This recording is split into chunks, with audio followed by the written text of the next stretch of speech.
So today we start with fourth paragraph from your syllabus. So that is regarding the turbines. So under that paragraph, first we take up the introduction to the turbines. So we have different types of hydrodynamic machines.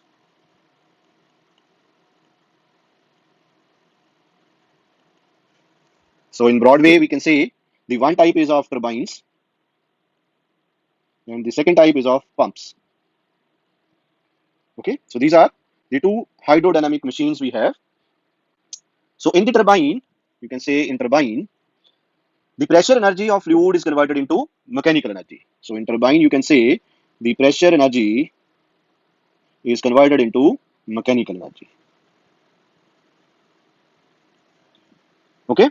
Whereas in case of pumps, the mechanical energy is converted into fluid or pressure energy. So in case of pumps, the mechanical energy is converted into uh, fluid or pressure energy, you can say. Okay.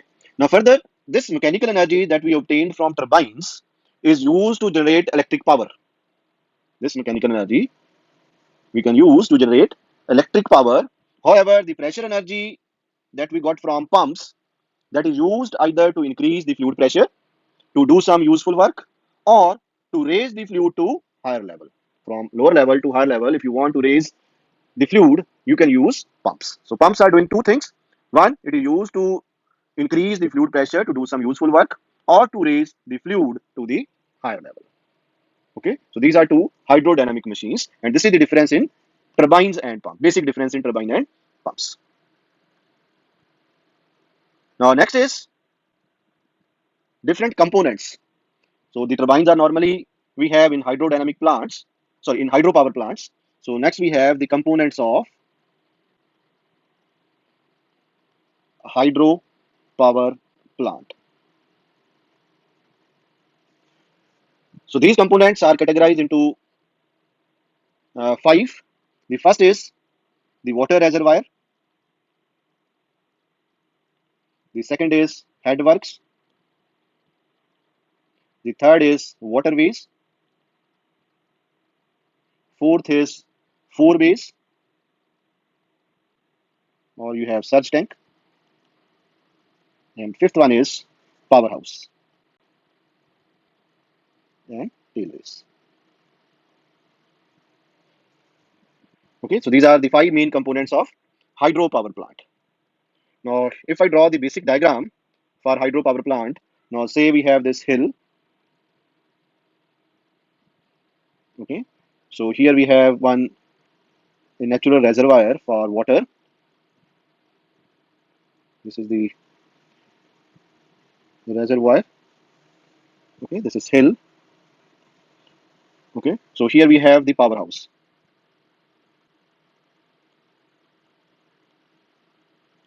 So now our aim is to take water from this reservoir to powerhouse.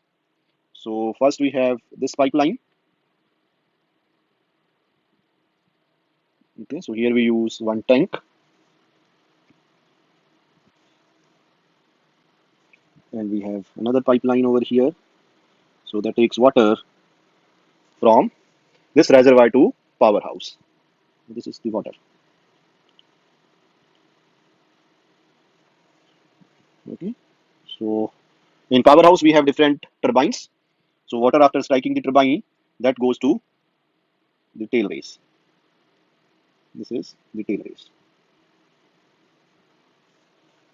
Okay, so this is one tunnel. Okay, this is surge tank. Okay, and this is the penstock.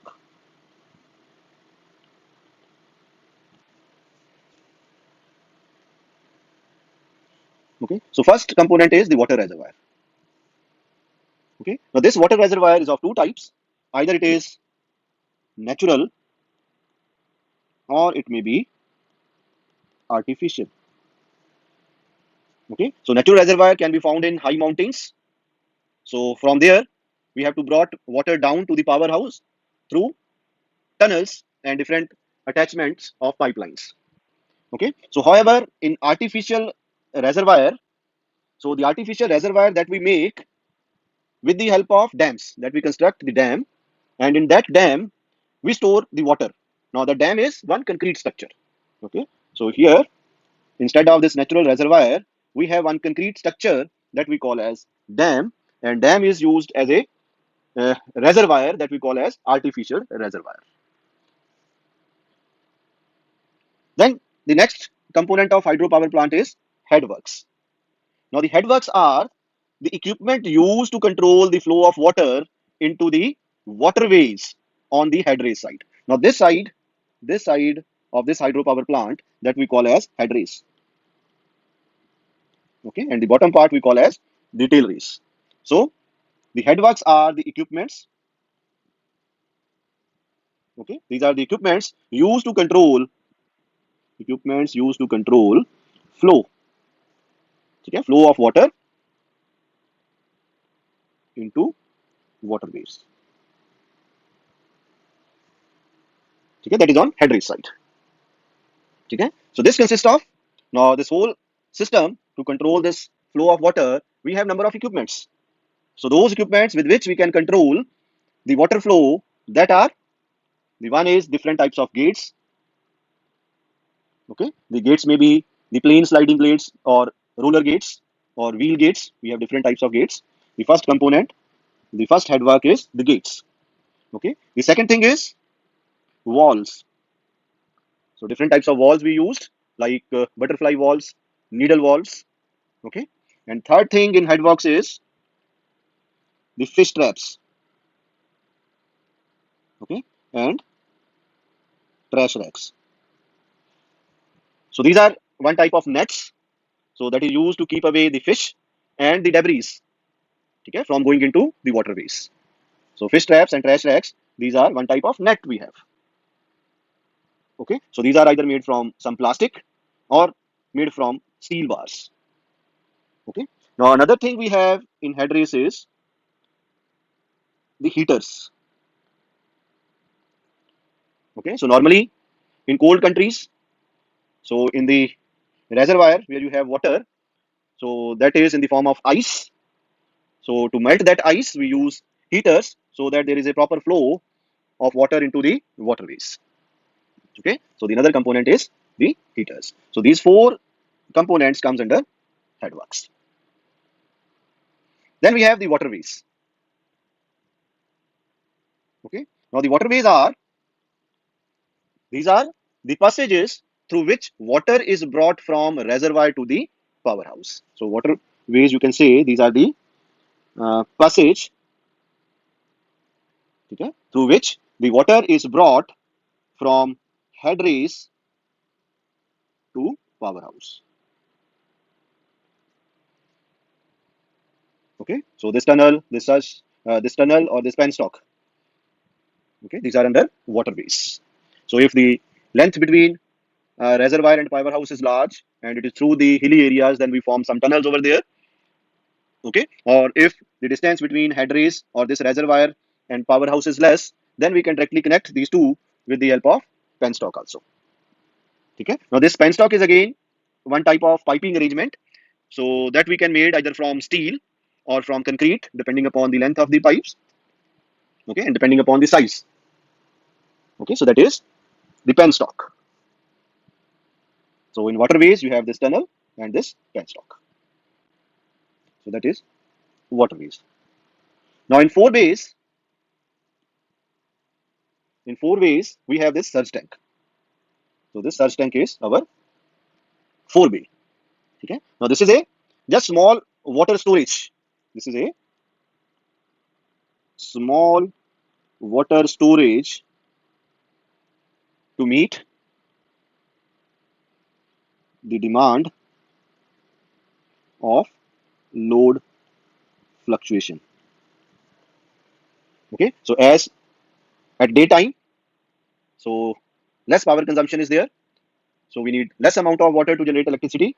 However, during night time, we need more power and we need more electricity. So for that, we need more water. So that fluctuating demand, depending upon the peak season, depending upon the peak time or lean time, that we met from this small tank that we call as the surge tank. This is also called the four-way. Okay. Now this is a very small water storage tank. Okay. Now the another advantage of this surge tank is, now this avoid the effect of water hammer.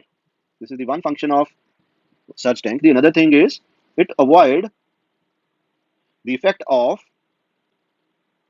water hammer in the penstock. Water hammer in penstock.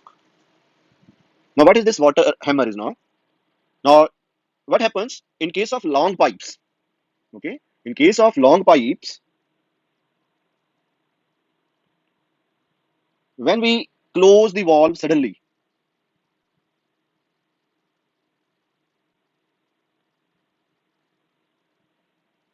okay, then what happen? A high pressure wave is created between the penstock. The high pressure wave is produced in the penstock that ultimately lead to bursting of a pipe, bursting of penstock. Okay. So this is water hammer. So this surge tank avoid this water hammer. How this avoid this water hammer? Now when we close here the valve suddenly, a wave creates in the penstock. Okay. So that pressure wave released through this surge tank into the atmosphere. Okay. So that wave released to atmosphere through the surge tank. So this is how this surge tank or forebay helps to avoid water hammer effect in the penstock. Now, in the cases when the distance between the reservoir or head race to the tail race or powerhouse is less, so we can directly connect the head race to the powerhouse with the help of this penstock. So at that situation, this reservoir itself acts as a surge tank or forebay. The another component, the last one is the powerhouse and tail race. So this powerhouse contains our turbines. It contains the governing mechanisms. So this mechanism is used to control the discharge and speed of the turbine. Okay. Now it has other equipments like our watt meters, voltmeters, ammeters. Okay. So different type of electric instruments that are there in powerhouse. Okay. Now further in powerhouse, as you know, there are turbines. So water strikes to the turbine. Accordingly, the energy is transferred from one side to another. So after striking the water to the turbine, it goes to the tail race. Okay. So these tail race are the open channels or canals we have. Okay. Or that is in the form of a river we have. Okay. So that is the tail race. Okay. So these are the different components of hydropower plant. The next is different types of turbines.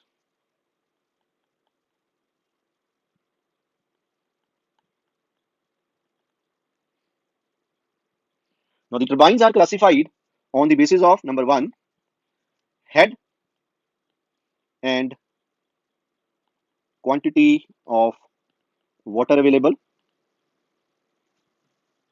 Number two, hydraulic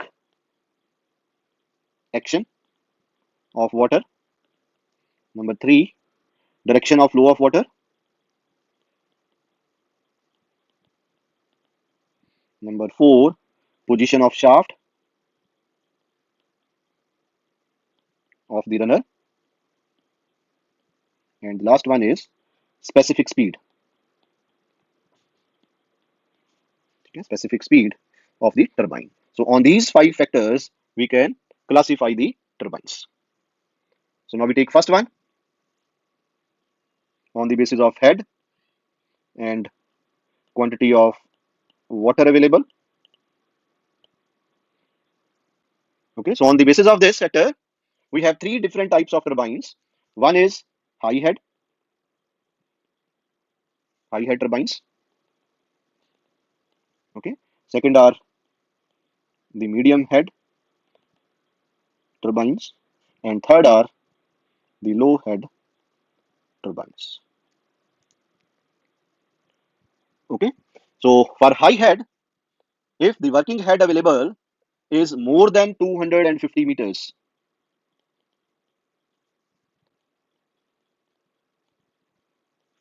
Working head is more than 250 meters.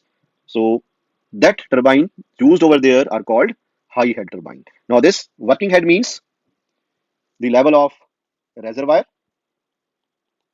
Okay. Now this is the level of tail race. Okay. And this is the level of where water enters to the powerhouse. So this height, this head is working head or net head. Or if this height is more than 250 meters, so turbine used over there that we call as high head turbines. Okay. So if it is 45 meter to 250 meters, so that is medium heads. And if it is less than 45 meters, that is low head. If we talk about the examples, so high head is the Pelton turbine, the medium head is the Francis turbine, and low head is Kaplan turbine. The another one is propeller.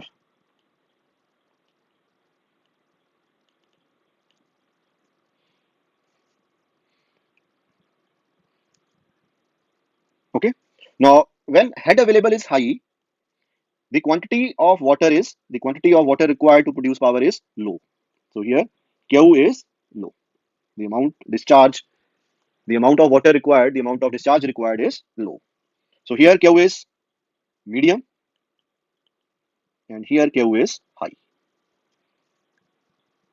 Okay, so on the basis of quantity, the high head turbines required low discharge, medium head turbines required medium discharge, and low head turbines required high discharge. Okay, so this is the first classification. The second classification is on the basis of hydraulic action of water. Okay, so on this basis, we have two types of turbines. One are called impulse turbine, and second one are called reaction turbine. Okay, now impulse turbine means now if the runner, now runner is the rotating part of the turbine where energy conversion takes place. That we call as runner. Now if the runner of turbine rotates by the impact or impulse action of water. Okay, so in impulse turbine or in a turbine, if the runner rotates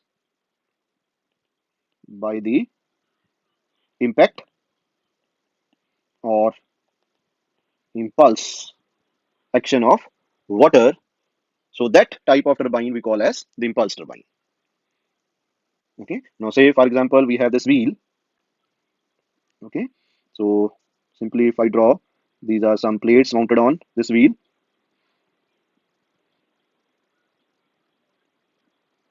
Okay, now if I strike a jet of water on this wheel, so this wheel starts rotating. So this is the impulse action of water. This is the impulse or impact of water. So due to this impact, this wheel starts rotating. So this type of turbine we call as the impulse turbine. Okay. So in impulse turbine, the one important thing we have is the nozzle. To increase the impulse of water, we use the nozzle. Now we take water from head race to the powerhouse through penstock. So this is the penstock. Okay. So at the end of the penstock, we use a nozzle. This is the nozzle. Now here the purpose of this nozzle is to convert the pressure energy available in water to high kinetic energy. The purpose is to convert the pressure energy into the kinetic energy.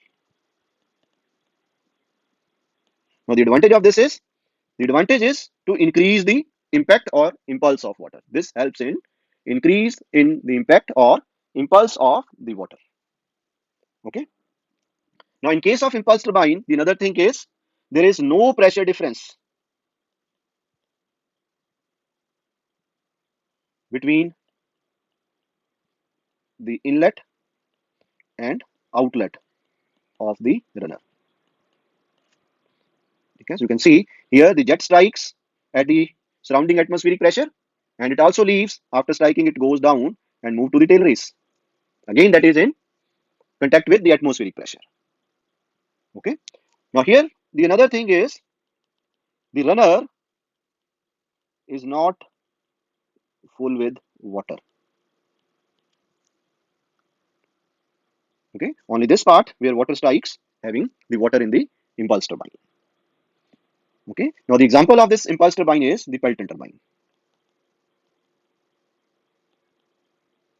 Only Pelton turbine, that is the impulse turbine we use nowadays.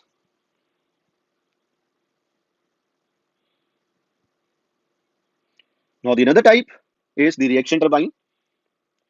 Okay. Now in these turbines, the runner rotates due to reaction of pressure difference. Okay. Now for this you take one rotor or a runner. Okay. Now I draw this diagram again.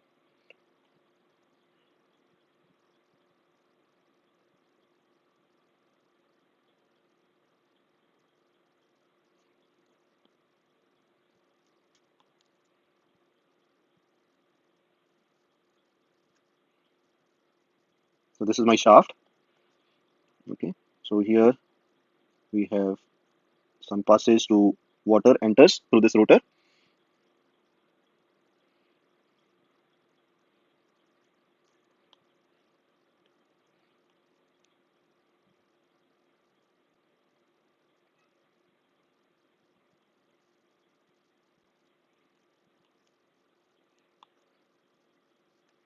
Okay. Now say water enters from here.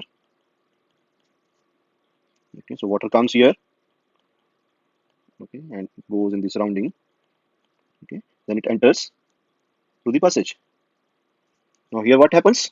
When water enters from this direction, so water enters at high pressure.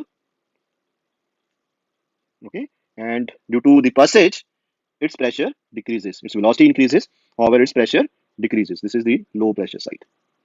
Similarly, over here, high pressure to low pressure. Similarly, here, high pressure to low pressure. Okay. Now you can see this entry due to this variation of high pressure to low pressure. This creates reaction due to the pressure difference. It creates the reaction, and this wheel starts rotating. Okay. This wheel starts rotating due to this reaction of pressure difference. So this type of turbine we call as the reaction turbine. That we call as the reaction turbine. So if I repeat it again, you can say the runners of such turbines have curved blades. Okay, and the water enters to those blades from higher pressure side to lower pressure side. So due to that pressure difference, there is a reaction on that runner or that vanes. Due to that reaction, that runner starts rotating, and such type of turbines we call as the reaction turbines. So in reaction turbines, there is a continuous decrease in pressure. Okay, so you can see in reaction turbines, there is continuous decrease in pressure. Okay, so here the runner is always full with water.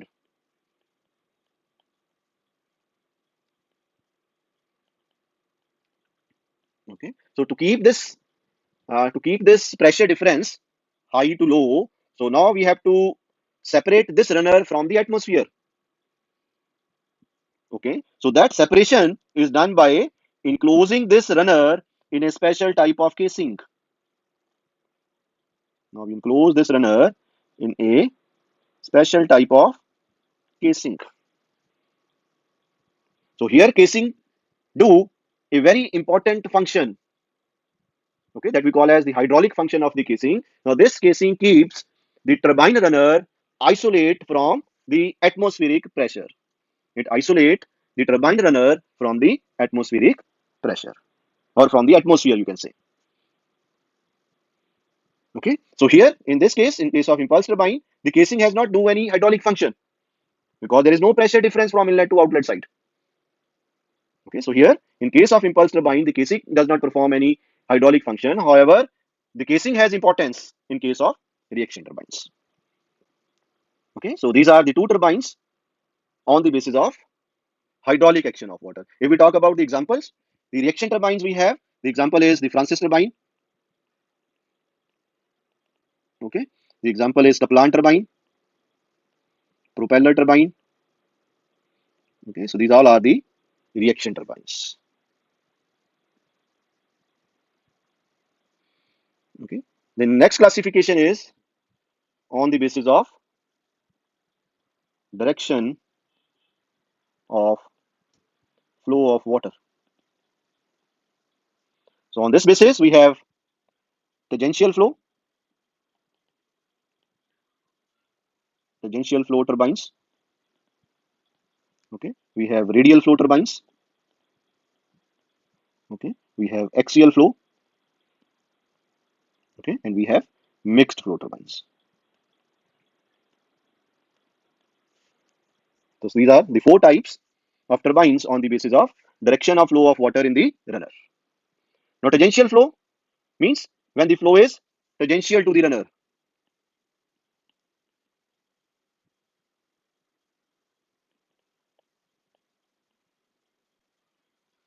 Now, you can see in case of impulse turbine. So here, the flow is tangential to the wheel, this runner. Okay, so this is the tangential flow turbine, and the example is Pelton turbine.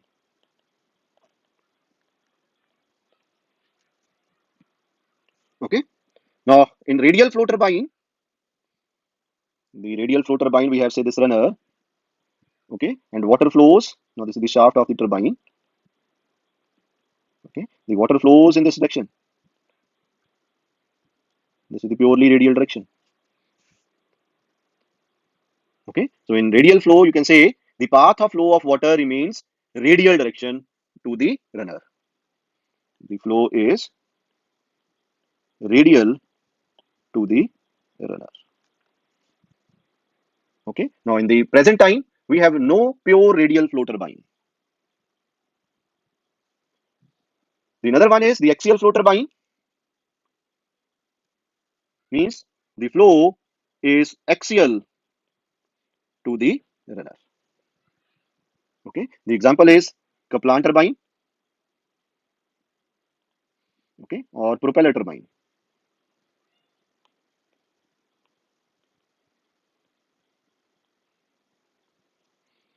Okay, now in this case, we have uh, something like this. So this is the shaft. This is the shaft of the turbine, and these are the vanes mounted on the shaft. Okay, so here the direction of flow of water is like this. This is parallel to the shaft. Okay, so this is the axial direction, and such turbine we call as the axial flow turbines. Then the last one are the mixed flow turbines. Now, in case of mixed flow turbines, the flow is from radial to axial. Okay, so within the runner, the flow changes from radial direction to axial direction. The example is Francis turbine. Now you can see here in this diagram, the water enters. The water enters in the radial direction. Water enters here in the radial direction. Okay. However, when it comes out from here along the shaft, it is in the axial direction. Okay, so we can discuss in detail when we see the Francis turbine. Okay, the cut section models of the cut section views of Francis turbine. Then you can see, then you can view how this flow changes from radial to axial direction in the runner. Okay, so The mixed flow turbine is the Francis turbine. Okay. Then the next classification is on the basis of position of shaft. Okay. So position of shaft means this shaft on which our runner is mounted. Okay. So this shaft you can see over here on which the runner is mounted. Okay. So this shaft may be horizontal or it may be vertical. So you can say either we have horizontal shaft turbine or vertical shaft turbine. So you can see in this diagram, the shaft is vertical. Okay, in this diagram, you can say the shaft is horizontal. Okay, so that is the fourth classification. And the fifth classification is on the basis of specific speed.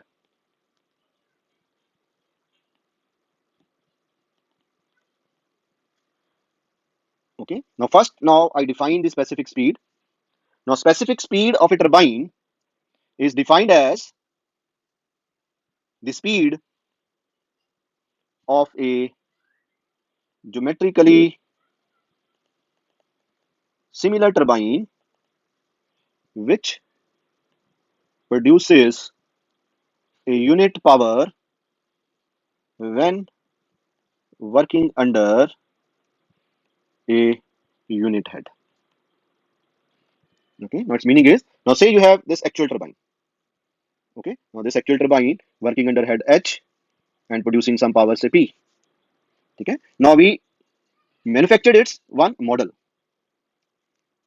Okay, that model is geometrically similar. That model is geometrically similar, and when this model, under this model, the working head is 1 meter. Okay, and we try to produce from this model a power of 1 kilowatt. Okay, so to produce a power of 1 kilowatt, at what speed we have to rotate its runner, that we call as the specific speed of this turbine, the specific speed of actual turbine. Okay, so depending upon this definition of specific speed, we have three types of turbines. One is low specific speed turbine.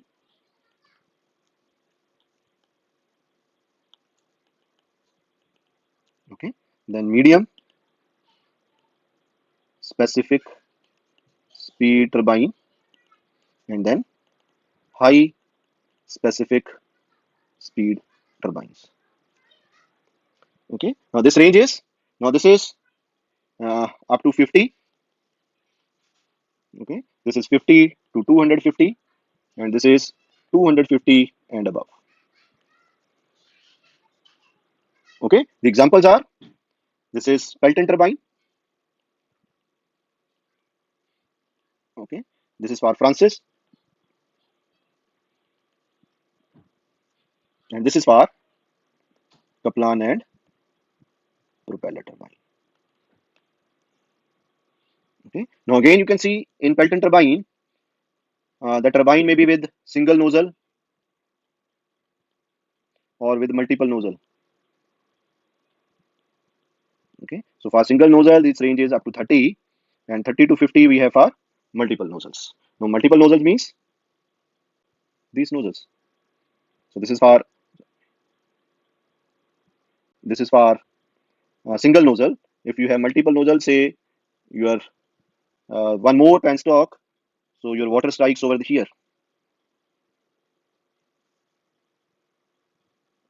Okay, so here you have a turbine with two nozzles.